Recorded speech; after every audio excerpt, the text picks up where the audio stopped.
Bien, s'il vous plaît. Merci beaucoup. Alors on va commencer notre deuxième journée d'Assemblée Générale avec la projection d'un film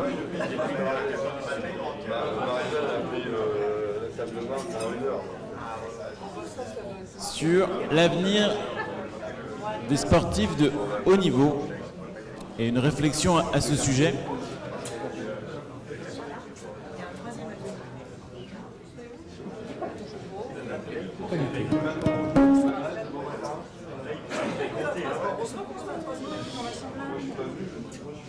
Et suite à la projection de ce film, on aura des ateliers autour du rôle de la fédération et comment faire en sorte que les clubs qui seront majoritairement les prochains électeurs de la prochaine mandature de la fédération soient au courant de ce rôle. Voilà, donc je ne sais pas si tout le monde m'a entendu, mais tant pis pour ceux qui ne l'ont pas entendu.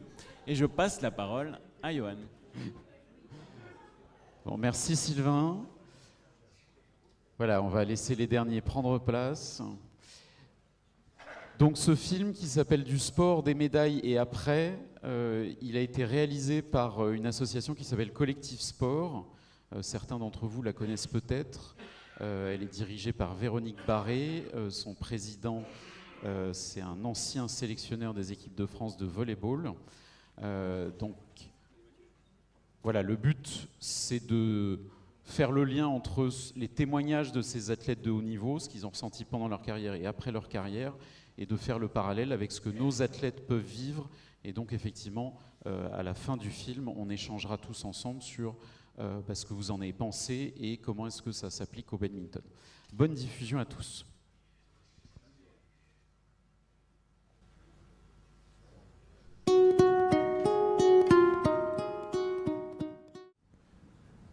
Vous avez le droit d'applaudir.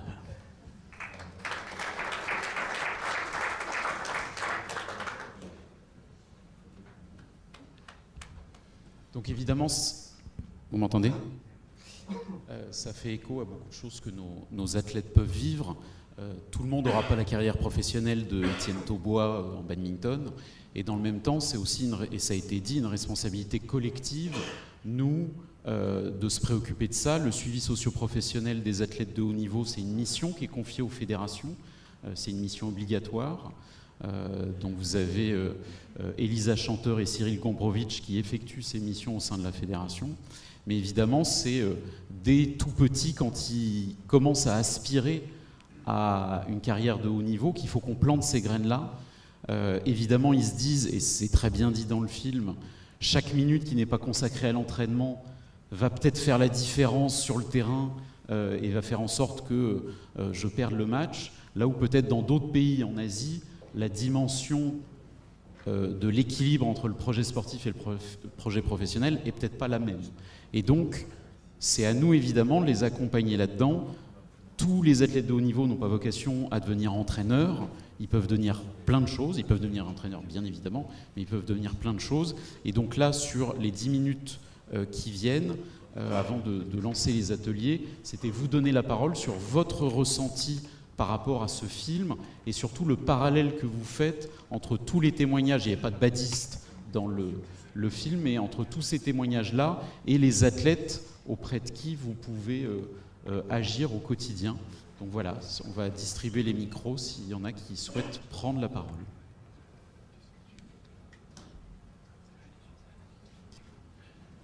Qui se lance ?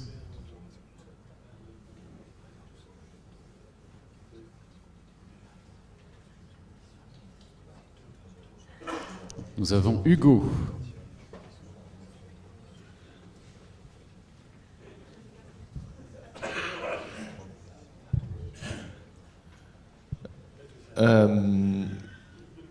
Du coup, c'est surtout pour faire un parallèle avec ce qu'on peut vivre en ligue et surtout les ligues qui ont des pôles espoirs. Parce que finalement, le double projet, il débute encore avant, mais il devient suivi à partir de l'entrée en pôle espoir. On a la chance aussi d'être souvent hébergés dans des crêpes qui, eux, ont des professionnels qui œuvrent pour le suivi scolaire et aussi les aménagements du temps scolaire. Alors en Ile-de-France, on a un aménagement très particulier, puisque c'est l'école qui vient dans le CREPS et non plus le poliste qui va dans l'école avec des horaires aménagés. Et ce sujet du suivi scolaire et ce qui a été évoqué dans le film, on le vit aussi à l'échelle des ligues, puisque finalement un poliste qui sort du CREPS et qui ne va pas en structure vit la même chose, c'est-à-dire qu'il devient seul, ou en tout cas avec sa famille, on ne le suit plus, et ce rôle-là, enfin je ne sais pas dans les autres ligues, mais en tout cas en Ile-de-France, on ne le prend pas, c'est-à-dire qu'on ne prend pas en charge les polistes sortant du pôle et ne continuant pas leur carrière dans d'autres structures fédérales. Et je ne sais pas si, une des questions un peu ouvertes, est-ce que dans des clubs qui se revendiquent académie, est-ce que ce suivi double projet est fait ou est-ce qu'il n'est pas fait? Voilà, c'est une question ouverte. Merci Hugo.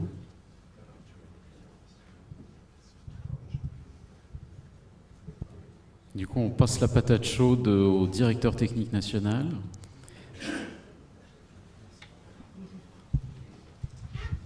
Merci pour la patate chaude. Ça dépend des académies, voilà. Donc je pense que principalement les académies, elles sont sur une logique sportive, donc ils s'occupent plutôt du face-à-face des entraînements. Et s'ils ont des sportifs qui sont en situation scolaire ou avec un vrai double projet, c'est pas vraiment totalement eux qui le gèrent. Je sais juste que selon les clubs, il peut y avoir des accords, notamment avec celle qui est sur plus de BAD à Rennes. Ils essayent d'accompagner, mais ils ont plutôt des adultes, donc ça dépend aussi de l'âge des sportifs qui sont dans les structures. L'élargissement qu'on peut avoir, Hugo a raison, on peut toujours s'interroger sur qu'est-ce qui se passe quand un sportif ne va pas dans le cran d'après. Alors nous déjà on essaye que ça se passe bien dans le cran d'après, puis dans le cran d'après, et qu'ils arrivent à construire un parcours, un double projet. On est plutôt avec des bons retours de la part des partenaires du suivi socio-pro sur notre capacité à suivre un double projet. On a plutôt des joueurs et joueuses qui sont en capacité de se projeter après. Là, on rentre quand même pour aller un peu plus loin dans une logique où nos sportifs étant de plus en plus performants, ils vont être de plus en plus en difficulté pour faire des études très conséquentes pendant la carrière, même si tout est toujours possible. On en a quelques-uns qui mettent leur double projet, on va dire, en stand-by pendant quelques saisons, le temps d'aller au bout de leur projet sportif. Mais ça nous permet quand même de construire des parcours où, même en mettant des choses en stand-by, ils reviennent derrière dans leur projet de reconversion. Et pour le moment, on n'a pas toutes les situations professionnelles, mais pour le moment, on est plutôt bien sur ce qui se passe après pour nos sportifs. Mais sur les pôles, j'ai pas de stats comme ça. Sur les structures revendiquées, comme dit Hugo, Académie, en fait, certaines le revendiquent nationalement, d'autres on ne sait pas trop, au final, sur l'identification. Donc je pense qu'ils sont pas forcément hyper en lien, et qu'en plus, nous, on n'a pas toujours les infos de ce suivi-là. Voilà. Typiquement, vous avez, pour les athlètes de haut niveau qui font des études à Sorbonne Université, donc les enseignants viennent à l'INSEP aussi, ça a été dit sur le CREPS de Châtenay, mais à l'INSEP, il y a des enseignants-chercheurs qui viennent, sur ceux qui sont en filière scientifique à Sorbonne Université. Il y a eu Delphine Delru qui fait une licence bio, là, il y a Alex Lanier qui est rentré en licence méca. Aujourd'hui, ce qui est pointé du doigt, c'est qu'on n'a pas le système américain où, effectivement, le sport il est carrément implanté dans le monde universitaire et, effectivement, ça facilite les choses. Pour autant, il y a des choses qui sont mises en place, mais c'est plutôt de l'initiative locale d'une université et d'un établissement. Est-ce qu'il y a d'autres réactions par rapport à ce que les athlètes peuvent vous faire remonter sur leurs inquiétudes, sur leurs attentes? Nous avons Roland qui a levé la main. Ouais, non, j'ai juste une petite question. Est-ce que quelqu'un dans la salle, c'est possible, hein, a vécu ça, ce genre de situation, a été sportif de haut niveau, c'est-à-dire peut-être pas au niveau mondial, mais a été sportif de haut niveau, que ce soit en étant jeune, en étant, voilà, jusqu'à... Ça peut être aller dans un CREPS, dans un autre sport, hein, que le BAD.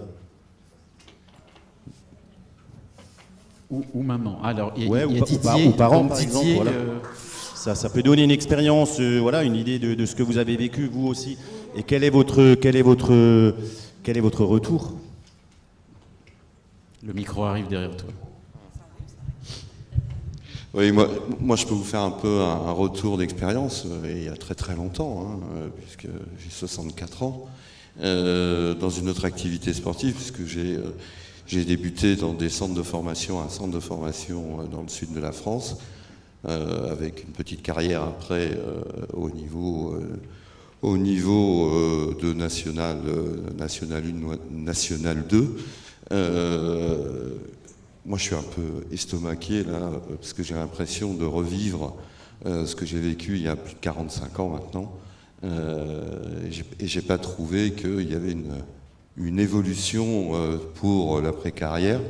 Moi, j'ai eu la chance ou la malchance d'avoir une grave blessure qui m'a pas permis. Alors peut-être que je n'avais pas le talent non plus. Hein. Il faut pas. La route est longue hein, quand on est jeune sur ce genre de décision, mais en parallèle, déjà à l'époque sur les centres de formation, on avait ce principe de double projet qui fonctionnait ou qui fonctionnait pas. Hein. On était surtout dirigé vers des comment dirais-je, des études un petit peu secondaires. Moi, j'ai eu la chance, encore une fois, d'avoir, et c'est là où j'appuie un peu, des parents qui ont insisté sur le fait, oui. Prends du plaisir et vis ton envie, mais ne néglige jamais à côté des études. Donc moi j'ai poursuivi puisque j'ai fait des études supérieures et notamment pu avoir une carrière professionnelle très rapidement puisque j'ai arrêté mon activité sportive vers 34 ans, donc ça a duré. Mais pour revenir sur la partie comment on vit après une petite carrière sportive, je pense qu'aujourd'hui on a des exemples, notamment dans le badminton. Je prends le cas des personnes qui ont été citées par Johan, mais il y en a d'autres qui ont réussi. Hein. On peut les citer, des Julien Tchori qui ont fait Sciences Po, des Anne Tran qui sont kinés et qui ont fait en sorte de suivre un cursus, un double projet qui existe. Après, encore une fois, on se rend compte que j'étais très attentif au film, que les témoignages qu'on a pu entendre, j'ai l'impression que ça n'a pas beaucoup évolué. Malheureusement, après c'est une question personnelle, c'est une question d'entourage, c'est une question pour sensibiliser très rapidement sur l'après carrière sportive, quelle qu'elle soit, hein, grande ou pas grande. Mais voilà moi ce que je peux vous dire sur le sujet. Hein. Et petite expérience de sportif, même pas de très haut niveau, mais d'un certain niveau, dirons-le. Merci Didier. Est-ce que côté parents d'athlètes de haut niveau, il y a des gens qui souhaitent témoigner? Stéphane, Malice. Ça marche ? Oui. Je suis maman. Ah bah dans le micro, Malice. Oui, vous m'entendez ? Oui, je suis maman d'une ancienne sportive de haut niveau, badiste. Bon, il a fallu... Carrément ? Ah. Bon. Oui, vous m'entendez mieux ? Oui, je suis donc une maman d'ancienne sportive de haut niveau badiste. Elle est allée au crêpes de Châtenay-Malabry. Elle a suivi un cursus. En fait, j'ai constaté quand je suis arrivée au crêpes de Châtenay-Malabry, on nous a accueillis, on nous a expliqué qu'en fait, il y aurait un suivi pour les jeunes côté sportif, mais aussi côté éducatif et côté éducation. Et en fait... j'ai constaté que ça ne se fonctionnait pas comme ça et qu'il a fallu se battre pour que les enfants puissent savoir quand ils partaient une semaine en compétition, effectivement, ils perdaient une semaine de classe.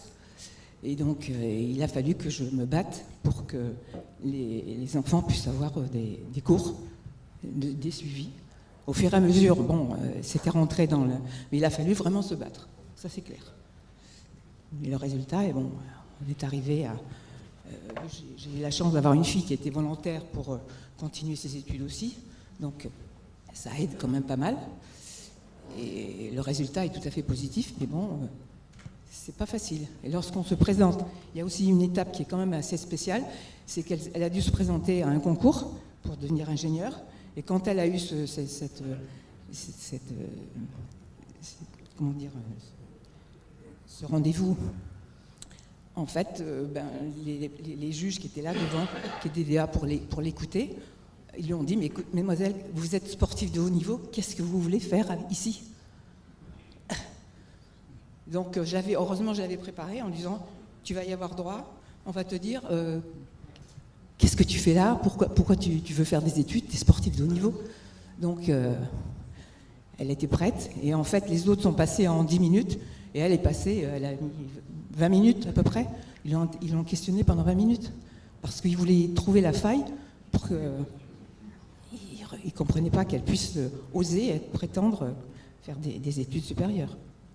Voilà, c'est tout. C'est ça, l'athlète de haut niveau fait peur dans un contexte d'entreprise, et c'est une richesse certainement inexploitée.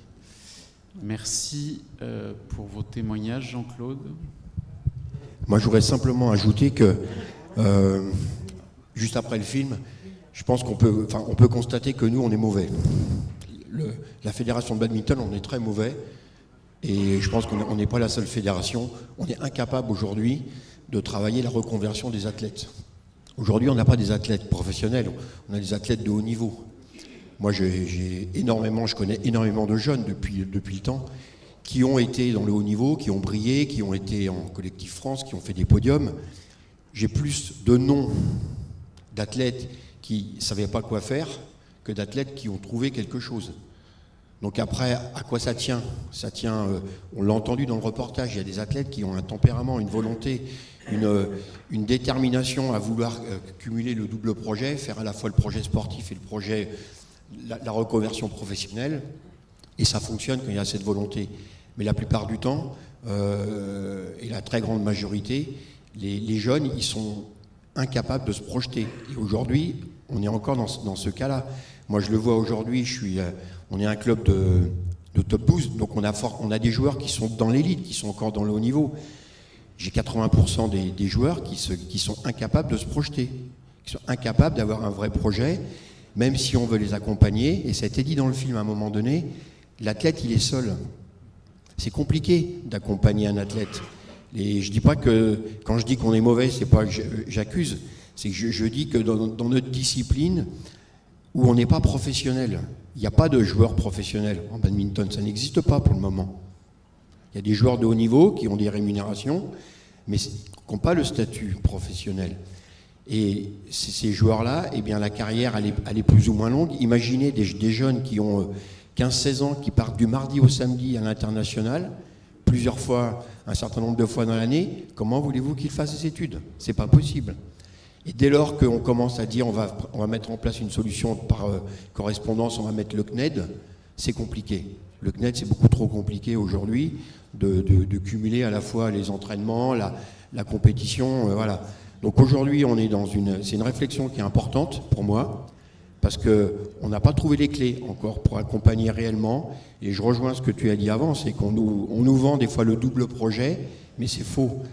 C'est très très compliqué, ça demande beaucoup d'énergie, ça demande beaucoup d'adaptation, et ça demande aussi un accompagnement des fédérations, certes, ou des clubs ou des ligues, mais un accompagnement du ministère des Sports qui malheureusement aujourd'hui en France n'est pas là. Aujourd'hui, nos sportifs de haut niveau, ils ne sont pas accompagnés comme il se doit pour pouvoir avoir ce temps de reconversion, trouver les accompagnements nécessaires.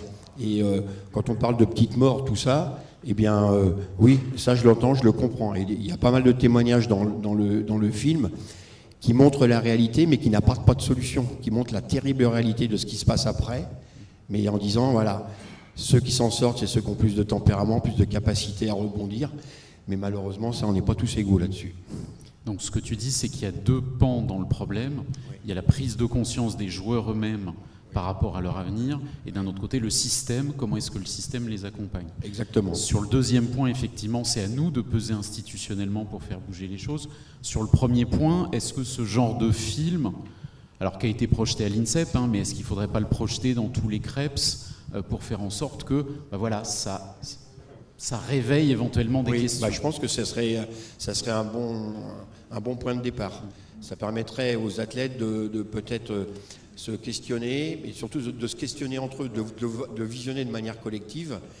Parce que effectivement, comme il n'y en a pas deux qui réagissent de la même manière, qui n'ont pas la même détermination, ça permettrait peut-être de confronter ou d'inciter à se dire, bon voilà, il faut vraiment que je me questionne. Mais aujourd'hui, c'est une inquiétude que j'ai pour un certain nombre de joueurs, hein. C'est évident. Merci beaucoup. Alexandre pour la dernière intervention, et puis après on passera à l'atelier. Moi j'avais une question parce que j'ai un regard peut-être un peu moins affirmé, ou pas affirmé, mais moins de connaisseurs que ce qui a pu être dit, mais j'ai trouvé les interventions intéressantes, mais très axées formation initiale par rapport à la carrière du sportif ou par rapport à son développement personnel et sportif. Et ce que j'ai trouvé dans le film, c'est qu'on a eu beaucoup de retours qui nous disaient ma formation initiale, elle est plus que ce dont j'avais envie quand j'arrive en fin de carrière sportive. Et je me demande si dans le rôle systémique qu'évoque Jean-Claude, ou qu'on peut penser peut-être, est-ce que le rôle qu'on a vis-à-vis des partenaires privés, que peuvent être des entreprises notamment, ou même collectivités, il n'est pas on recherche des subventions souvent, etc., mais est-ce qu'il n'est pas aussi dans l'apprentissage, je ne sais pas, alors apprentissage c'est un mauvais terme, mais ou de l'alternance, ou de la formation professionnelle, ou de la reconversion pro justement, pour faciliter ces passerelles et faciliter un peu, je ne sais pas, ces bilans de compétences post-activité professionnelle et ces capacités à rebondir avec une ouverture sur quels sont les attendus, quelles sont les missions, etc. Tout à fait, il y a la question, et Jérôme va te répondre, il y a la question de la formation initiale, mais il y a effectivement toutes les capacités qui ont été acquises dans un parcours de haut niveau qui est hyper enrichissant en soi et en termes de développement personnel. Vas-y Jérôme, et puis Christophe pour vraiment la dernière intervention. Ouais. Par rapport à ce qui vient d'être dit, je ne partage pas complètement. Autant on peut toujours dire qu'on peut faire mieux, donc on va regarder, je vais essayer de prendre le verre à moitié plein que le verre à moitié vide, parce que c'est bien qu'on se flagelle en permanence, mais on fait quand même partie des disciplines qui proposent en fin de parcours le plus de possibilités derrière. C'est-à-dire que là, nous, les sportifs qu'on a à l'INSEP actuellement, tout le monde, ils ont tous un minimum le bac, c'est sûr, et en plus ils font tous derrière, selon ce qu'ils veulent faire, des études supérieures. Alors après, ça dépend de ce qu'ils veulent faire. Ça ne va pas empêcher qu'un sportif, comme n'importe quel d'entre nous, se pose des questions existentielles sur ce qu'il va faire plus tard dans la vie. Donc quand ils sont en pôle à 15 ans, j'ai un fils de 15 ans en ce moment qui se pose des questions existentielles sur ce qu'il va faire. Je pense que s'il était en pôle, il se poserait les mêmes questions existentielles sur ce qu'il va faire. Donc il y a aussi des questions à laquelle on ne peut pas répondre. Même si on a plus de dispositifs. En tout cas, nous, dans ce qui est mis en place, et dans ce qui est mis en place ministériellement, quand je suis arrivé à la Fédé en 2011, février 2011, j'ai commencé à travailler sur le suivi socio-pro. Je suis arrivé pour faire ça. Je vois quand même la différence entre ce qui se passait il y a 11 ans, plus, 13, je dis des bêtises. Ouais, on vieillit. Entre ce qui était possible à l'INSEP notamment et dans les structures il y a en 2011 quand je suis arrivé, et ce qui est possible maintenant. C'est-à-dire que maintenant ils ont tous des possibilités avec des écoles, avec la dématérialisation, d'avoir des cursus hyper variés. Et ils peuvent choisir plein de choses. Par contre, quelle que soit la voie qu'ils vont choisir, se pose toujours le problème de quand on arrête sa carrière, qu'est-ce qui se passe derrière? Même si on a trouvé la suite, c'est pas simple. Voilà. Et ça restera pas simple, quel que soit ce qu'on en fait. Alors on essaye de travailler pour que ça soit le moins compliqué possible, mais ça reste de toute façon quelque chose de difficile. C'est une vraie difficulté quand on arrête son sport, voilà, et qu'on a passé 15 ans, 20 ans à faire quasiment que ça. Voilà. Donc je pense quand même qu'on a plus de choses à faire qu'avant et qu'on propose plus de choses qu'avant. Ça ne veut pas dire qu'on est performant pour tous les cas, mais on est quand même, ça n'a rien à voir avec ce que c'était avant. C'est quand même bien mieux. Et dans notre Fédé, on est quand même meilleur que dans plein d'autres. Christophe? Oui, bonjour, merci de me donner la parole. En fait, je voulais attendre la fin justement de cette première partie. Je vais parler de quelque chose de complètement différent. En fait, moi, je voudrais qu'on parle des frais de déplacement pour cette Assemblée Générale. Alors ça n'a pas été évoqué du tout Il y hier. a une partie questions diverses à la fin de l'AG, Christophe, sur laquelle tu pourras intervenir. Il y a une partie questions diverses à la fin de l'AG. Après l'atelier, il y a les questions diverses. Donc ça sera évoqué à ce moment-là. Oui, mais peut-être qu'il y aura déjà beaucoup de gens qui seront partis. Donc c'est peut-être pas pareil. L'AG se termine à 12h30. Merci à toutes et à tous pour vos retours sur ce film. On va passer donc sur un temps interactif. Ah,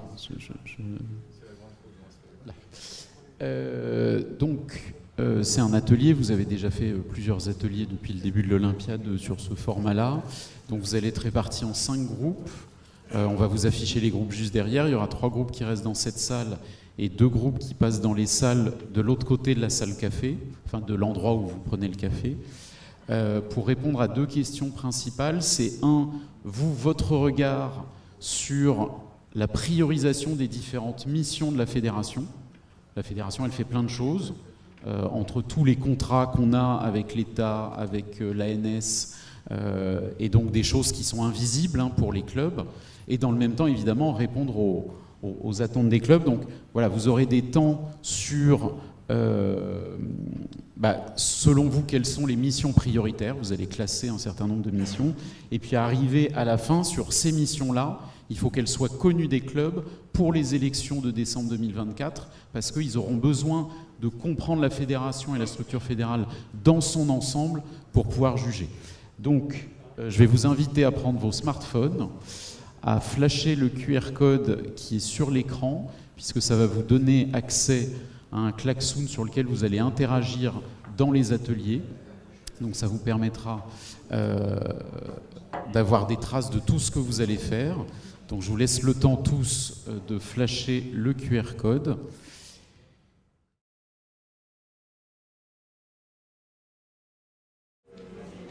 On va reprendre.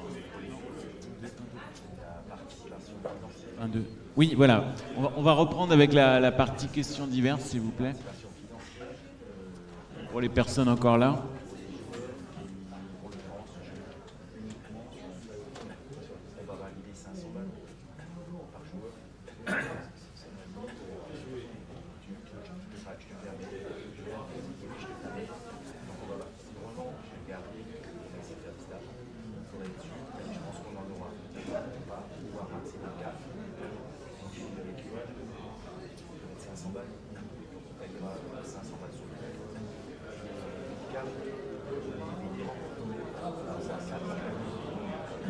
Alors, les questions diverses, j'avais déjà une main qui s'est levée au fond de la salle. On va commencer. Voilà, s'il vous plaît. Il nous reste une vingtaine de minutes. Tiens, si tu peux prendre le micro, merci. Benoît Baroche, Normandie. Question pratique pour la prochaine AG. Il y a concurrence avec les ICN. Donc, représentant et JA, ça va être compliqué. Comment l'AG est prévu?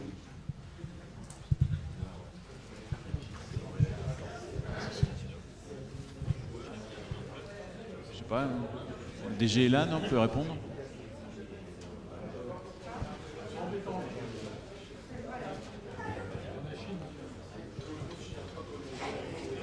Bien, alors donc, on va attendre que les derniers prennent place. Je vais inviter le directeur technique national et le directeur général à me rejoindre.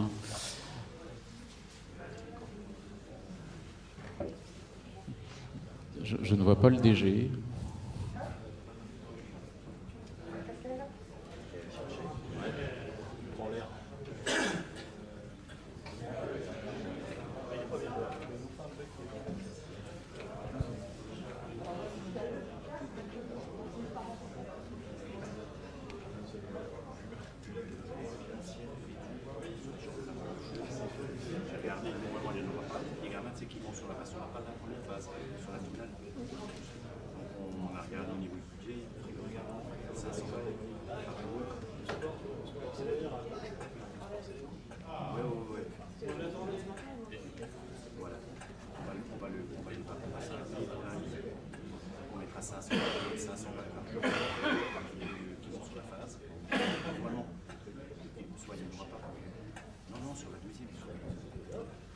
Donc, pour celles et ceux qui viennent de nous rejoindre, donc on a une question de Benoît Baroche de Normandie sur la simultanéité entre la prochaine Assemblée Générale et les ICN.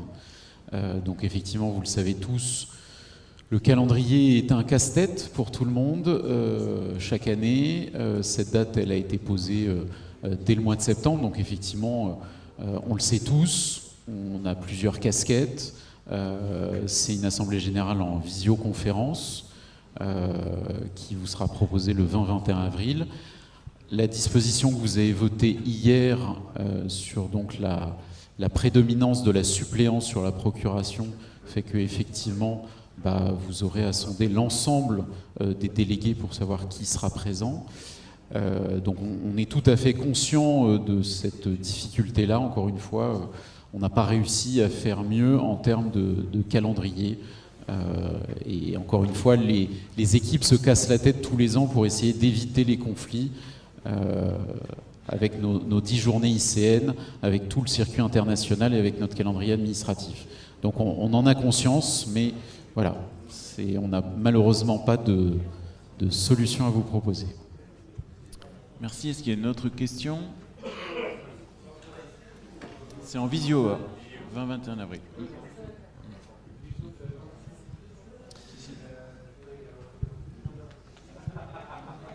Alors,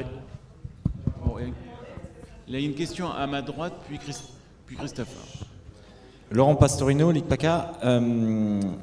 Aujourd'hui, les statuts imposent que les représentants des ligues soient élus pour 4 ans. Que se passe-t-il si, au cours des 4 ans, on est des représentants qui ne se relicencient pas et qui fait que la Ligue n'est plus en mesure d'avoir suffisamment de représentants par rapport au nombre de personnes qui sont censées être présents sur l'Assemblée Générale? Y a-t-il une mesure particulière pour rajouter des suppléants en cas exceptionnel? Nous allons donner la parole à Émilie qui va vous faire un topo pour répondre à cette question tout à fait pertinente à laquelle vous avez été confronté. En fait, il faut refaire les élections et compléter la délégation des délégués. Donc refaire une AG, oui. Alors, je complémente, on a fait des élections sur d'autres AG et les personnes qui ont été élues n'ont pas été acceptées par la fédération. Est-ce qu'on a mal fait les choses? Je ne sais pas. Faudra qu'on reprenne le cas en question très précisément, si c'est un cas particulier, mais... Parce qu'il faut vraiment avoir épuisé les délégués disponibles, c'est-à-dire les suppléants, voilà. Alors on avait Christophe, puis on aura Raphaël. Oui, bon. Donc je repose la question que j'ai posée tout à l'heure et qui n'était pas posée au bon moment. En fait, lorsqu'on a reçu la convocation à cette Assemblée Générale, on a vu dans le mail de Sophie Chevalet que, comme convenu, les frais de déplacement seront à la charge des ligues. En fait, comme convenu, ça a été convenu, je ne sais pas comment, ou je ne sais pas par qui. Toujours est-il que ça n'a jamais été discuté ni en conseil exécutif, ni dans une autre instance. Et on a été mis devant le fait accompli. Alors ça a été effectivement écrit sur des diapos quelque part, mais ça a été très long même à retrouver. Et donc je trouve qu'une décision comme ça unilatérale qui impose de payer les déplacements et pour certains territoires, donc pour les gens qui sont autour de Paris, pas de souci, les gens qui viennent en voiture à 4, c'est pas très cher. Mais non, j'ai pas dit que c'était payé en venant de Paris, mais nous en venant de Occitanie, ou alors Nouvelle-Aquitaine, ou alors PACA, ça fait quand même une certaine somme, voire Grand Est ou Bretagne, qui ne sont pas là pour cette raison, entre autres. Donc je trouve pas ça normal que ce soit... C'est inéquitable et je trouve pas ça normal qu'on soit mis devant le fait accompli. Alors il y a des éléments de fond et des éléments de forme dans ce que tu dis, Christophe. Sur le rétro-planning, dès les budgets qui vous avaient été soumis en juillet 2023 sur les assemblées générales précédentes, ça avait été tout de suite identifié clairement comme une réduction des coûts pour la fédération. Ensuite, donc vous le savez, il y a eu un comité de pilotage finance qui s'est tenu à l'automne et à l'hiver 2023-2024, sur lequel ça a toujours été indiqué que c'était une réduction de coûts. Dans tous les documents qui ont été transmis au Conseil exécutif et au CPL, ça a toujours été indiqué. Là où je reconnais notre responsabilité, c'est qu'on n'a pas fait une communication spécifique pour dire, dès le mois de septembre, puisque ça a toujours été une hypothèse, comme plein d'autres, comme le gel d'un certain nombre d'enveloppes sur le PEF, sur des parts variables, tout ça, ça a été pris comme hypothèse de base dès le mois de septembre, et je vous dis, c'était déjà dans les budgets en juillet. On n'a pas fait une communication spécifique quand vous avez construit, vos budgets 2024, et donc là, c'est effectivement notre responsabilité en termes de communication. Tout ça, ça a toujours été, encore une fois, écrit partout dans tous les documents budgétaires. Donc voilà, ça c'est sur la forme. Et encore une fois, les documents ont été partagés en particulier au président de Ligue, pas vous, délégués. Maintenant, sur le fond, effectivement, il y avait cette habitude historique de tout payer. Voilà, c'est pas le cas de toutes les fédérations. C'est pas le cas de toutes les ligues. Je ne sais pas si toutes les ligues remboursent les frais de déplacement des représentants départementaux des clubs aux AG de ligue. Encore moins sur les AG de comité pour les représentants de clubs. Voilà, aujourd'hui, vous connaissez tous la situation. C'est une enveloppe qui a été identifiée. Voilà, je regrette juste et je prends ma part de responsabilité sur le fait que on n'a pas communiqué spécifiquement et exclusivement sur ce point-là en disant « Attention, pensez à mettre une enveloppe dans vos budgets 2024 ». Non, ben je regrette. Pour moi, il n'y a pas de... Tu prends peut-être la responsabilité, mais ça crée une inéquité quand même entre les territoires. Et ça, c'est pas normal, de toute manière. À la limite que tu fasses payer une partie de l'hébergement ou tout ça, là, je veux bien. Mais au niveau des transports, c'est juste pas logique. Et puis, comme tu l'as dit, c'était des hypothèses, mais il n'y a pas eu de communication spécifique, ça n'a pas été du tout discuté comme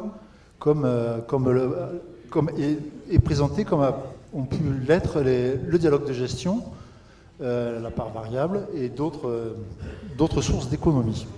Donc, j'entends ce que tu dis, Christophe. Après, je rejoins ce que dit Johan, c'est-à-dire que je connais d'autres sports, c'est très rare que une fédération prenne en charge les frais de déplacement pour venir à une AG. Pour moi, ça fait partie des frais de fonctionnement d'une ligue. Et pour que vous ayez un ordre d'idée, c'est entre... Non, mais après, ça c'est un autre sujet. Je dis pas qu'il faut le faire à Paris. Non, mais je suis tout à fait favorable. Mais après, c'est un budget de 20 à 30 000 euros pour la fédération. Budget de 20 à 30 000 euros pour la fédération, pour juste les frais de transport. Donc, je vous dis juste qu'aujourd'hui, vu le contexte, effectivement, la fédération est tenue de faire des économies. Et d'une manière générale, voilà, c'est un poste où on peut s'interroger effectivement pourquoi les ligues ne prennent pas en charge effectivement les frais de transport, sachant que la fédération prend quand même l'hébergement et la restauration. Voilà. Non, mais je précise juste là-dessus, le contrat Zénitude, il n'est pas uniquement sur l'hôtel à Paris. Zénitude, c'est une chaîne dans toute la France qui nous permettrait effectivement de faire des assemblées générales ailleurs que aux Zénitudes Charles de Gaulle. Voilà, donc c'est une précision que je souhaitais apporter. On avait Raphaël. Je voulais juste revenir sur la question d'avant. Est-ce qu'on peut avoir des élections complémentaires pour rajouter des suppléants en plus quand on commence à manquer de suppléants, ou est-ce qu'il faut vraiment ne plus avoir suffisamment de titulaires pour avoir le droit de refaire une élection complémentaire de représentants aux AG? Et qu'en est-il de l'ordre de priorité? Parce que j'ai bien compris que, a priori, l'ordre de priorité, c'est par comment on a été bien élu à l'élection initiale, mais quand on a des élections complémentaires, du coup, est-ce qu'il faut aussi les classer entre eux et obligatoirement à la fin de la liste? Alors, pour répondre à la première question, il faut effectivement que vous n'ayez plus de délégués disponibles au niveau de la suppléance pour procéder à de nouvelles élections complémentaires. Ensuite, pour ce qui est de l'attribution des voix, c'est en fonction du mieux élu.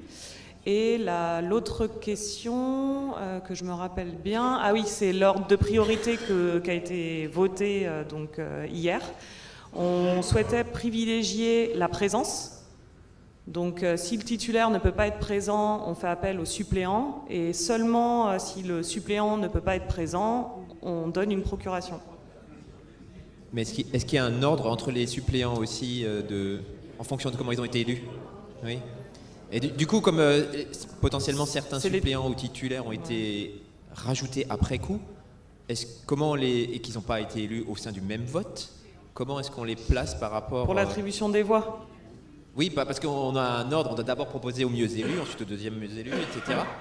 Alors ça, je ne sais pas comment ça se passe, faudrait que je revoie, parce que je pense que de toute façon, comme on privilégie la présence, si le titulaire ne peut pas être là, il donne ses voix aux suppléants en question. Mais on reviendra vers vous pour préciser. Donc le nouvel article 3.2.3 du règlement intérieur dit que les titulaires élus peuvent être remplacés en cas d'empêchement par des suppléants élus dans l'ordre du mieux au moins bien élu dans les mêmes conditions. En cas de vacance et à défaut de suppléants disponibles, une élection partielle devra être organisée à l'occasion de la plus proche assemblée générale convoquée spécialement pour l'occasion. Donc, ce qui est dit, c'est qu'effectivement, s'il n'y a plus assez de suppléants, il faut que vous reconvoquiez des élections. Par contre, je suis d'accord. Où est-ce que vous venez mettre ces nouveaux suppléants dans l'ordre de l'ensemble des délégués?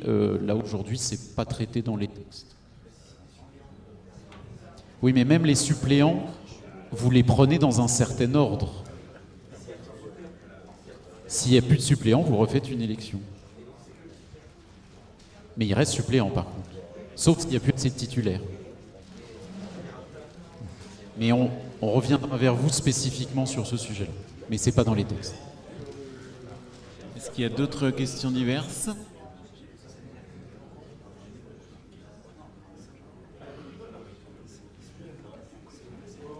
Non?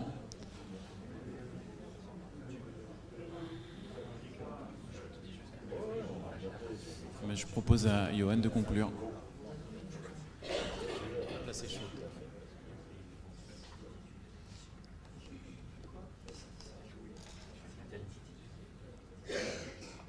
En premier lieu, je voudrais remercier toutes les équipes pour le travail qu'elles ont réalisé pour l'organisation de cette Assemblée Générale. De la même manière que, en ce moment, les équipes de l'événementiel sont en train de découvrir une nouvelle salle, ce qui est un défi. Le parquet est posé, pour ceux qui souhaitaient avoir l'information.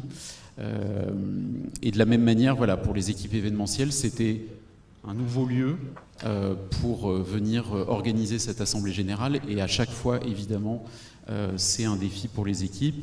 Je voudrais remercier aussi tous les techniciens qui nous ont accompagnés pendant tout ce week-end et pour permettre la bonne tenue de cette Assemblée Générale qui fera l'objet d'un montage et ensuite d'une diffusion à l'ensemble des clubs pour qu'ils puissent, s'ils le souhaitent, refaire les 10 heures de débat que nous avons eues en Assemblée Générale. Il y en a peut-être qui auront envie de le faire. Comme je l'ai dit hier, on avait rendez-vous avec l'histoire sur cette Assemblée Générale parce qu'il y avait plein de choses décisives qui devaient se décider. L'essentiel est préservé puisque l'augmentation de la part fédérale de la licence va soulager le poids face à la situation financière et je vous en remercie, même si on n'est pas du tout au bout du chemin. Évidemment, c'est une responsabilité collective de laisser à l'équipe qui nous succédera une situation aussi saine que celle qu'on avait trouvée en arrivant. D'autre part, nos statuts sont désormais en conformité avec la loi, qui était un enjeu évidemment majeur pour faire en sorte qu'on ne perde pas notre agrément et notre délégation qui nous donne une place particulière dans le paysage des 120 fédérations sportives en France. Sur d'autres points, on a peut-être loupé ce rendez-vous, mais encore une fois, c'est un choix démocratique de savoir si on allait encore plus vite sur certains éléments. Voilà, donc ce choix, il sera évidemment respecté. Les statuts ont été votés avec un certain nombre d'évolutions et d'autres qui ont été rejetés. Les enjeux dans les mois qui viennent, ils sont importants et encore une fois, ils restent collectifs. Ce n'est pas les enjeux de la fédération, c'est les enjeux de la structure fédérale dans son ensemble. On est 111 dans cette structure fédérale, avec les 90 comités, les 20 ligues et la fédération. Ça, et on aura l'occasion le 20 et le 21 avril d'analyser ce fonctionnement qui n'a pas marché. Voilà, faut dire les mots. Si on en arrive à la situation qu'on a traversée, c'est parce que cette maison à 111, la faire naviguer dans le même sens, c'est des efforts de tous les jours. Et là-dessus, il faudra que, encore une fois, on sache tirer les enseignements de ce mandat, de tirer aussi nos responsabilités à nous. Et comme on l'a fait depuis le début du mandat, on n'a jamais fui nos responsabilités. On a reconnu des torts, on a reconnu des erreurs, et on continuera de le faire jusqu'à la fin du mandat. Dans le même temps, je pense qu'hier, dans les débats, on n'a pas été au bout des choses à mes yeux sur certains éléments. Et j'espère que les ateliers de ce matin vous auront permis d'échanger dans un autre cadre que les sessions plénières, qui ne permettent pas forcément à chacun de s'exprimer. Et toute la matière que vous avez produite, donc on vous la restituera prochainement pour que vous ayez l'essence de tout ce qui a été dit dans tous les ateliers. Vous avez sur le lien numérique que vous aviez scanné tout à l'heure, vous avez l'intégralité des contributions de l'ensemble des ateliers, mais on fera un document écrit parce que l'enjeu, c'est effectivement de faire en sorte que la campagne électorale 2024, qui sera unique, puisqu'elle sera nouvelle dans ses dispositions, de la même manière que celle de 2020 était unique, puisqu'on avait changé les statuts en septembre 2020, juste avant le lancement de la campagne électorale, de faire en sorte qu'elle se déroule pour l'intérêt général, dans un cadre qui soit apaisé et qui ne soit pas agressif, mais qui permette à tout le monde de se faire sa propre opinion, parce qu'évidemment, passer de 140 votants à 3000, c'est un enjeu majeur de démocratie, et de savoir comment on va réussir ce pari-là tous ensemble à 111, avec l'ensemble des associations de la structure fédérale, c'est ce qui doit nous occuper, c'était le sujet de votre atelier, c'est ce qui devra mobiliser une grande partie de notre énergie pour faire en sorte que les listes puissent communiquer à l'ensemble des votants dans les meilleures conditions, qu'il puisse y avoir des débats, et puis que les clubs et les comités, qui sont des nouveaux à voter, ils puissent le faire en comprenant toute la complexité de notre structure, parce que, encore une fois, aujourd'hui, chacun a son propre prisme. Si on vous demandait de résumer en une phrase pourquoi est-ce que vous avez fait le choix un jour de vous engager bénévolement dans le badminton, je pense que dans la salle, vous auriez tous une phrase différente. Et donc c'est ça la richesse de l'engagement bénévole, c'est quelque chose pour lequel on a fait le choix, toutes et tous dans cette salle, de dévouer une partie de notre temps, une partie de notre énergie, parce qu'on a une foi profonde dans notre sport. Et dans le même temps, cet engagement, il n'est pas facile, je peux vous le dire au quotidien, et vous le vivez tous, chacun à votre niveau. Mais la question, c'est comment est-ce qu'on arrive à partager tout ça, tout ce qu'on vit. Voilà, j'ai Florent en face de moi, il est peut-être une des seules personnes dans la salle à savoir ce qu'un président de fédé vit, et c'est quelque chose, encore une fois, qui est difficile à toucher du doigt. Et du jour où je suis devenu président, je me suis rendu compte que je ne connaissais pas le tiers du quart de ce à quoi j'allais être confronté pendant les 4 années.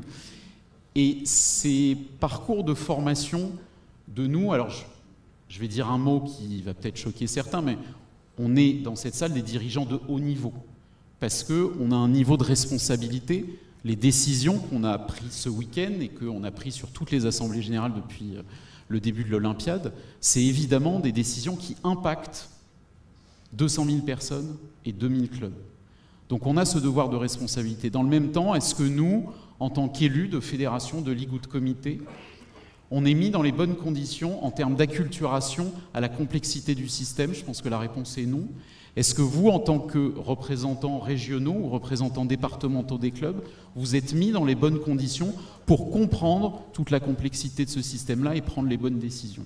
Je pense qu'on a vraiment à progresser sur ces parcours de formation.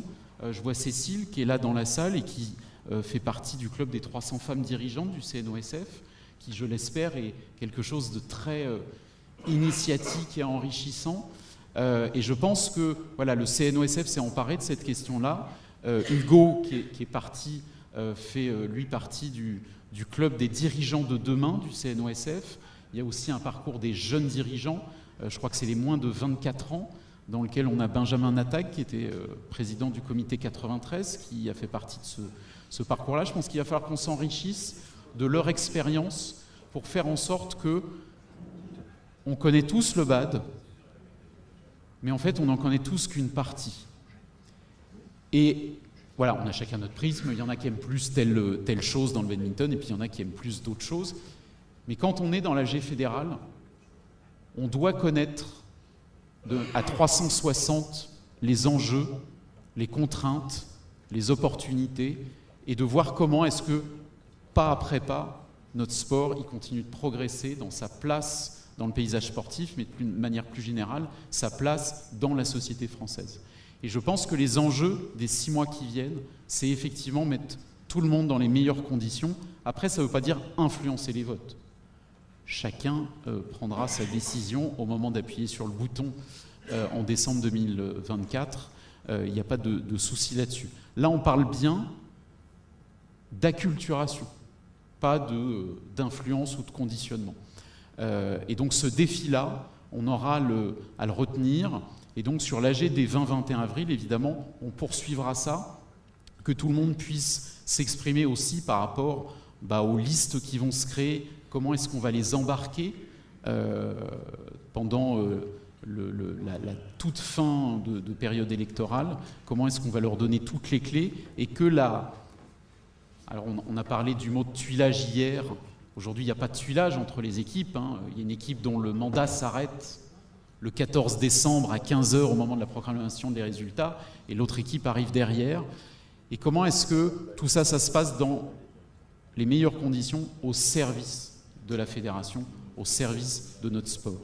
C'est des beaux défis qu'on aura à relever tous ensemble dans les 9 mois et demi qui restent, au-delà des clivages politiques, au-delà de l'agressivité qu'il y a pu y avoir, au-delà des tensions. Je pense que ça doit nous dépasser tous. L'important, c'est plus les personnes, l'important, c'est notre institution.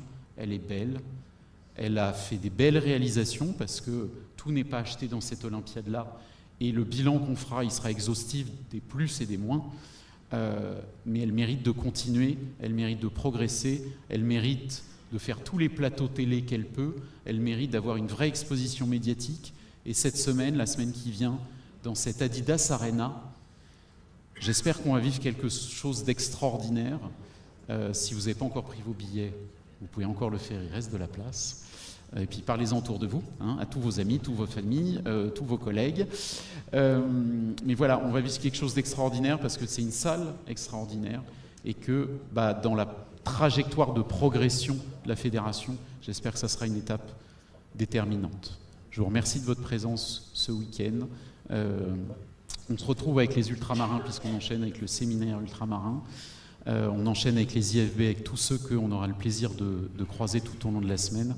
Je vous souhaite un bon repas, je vous souhaite un bon retour chez vous, et surtout une magnifique année 2024.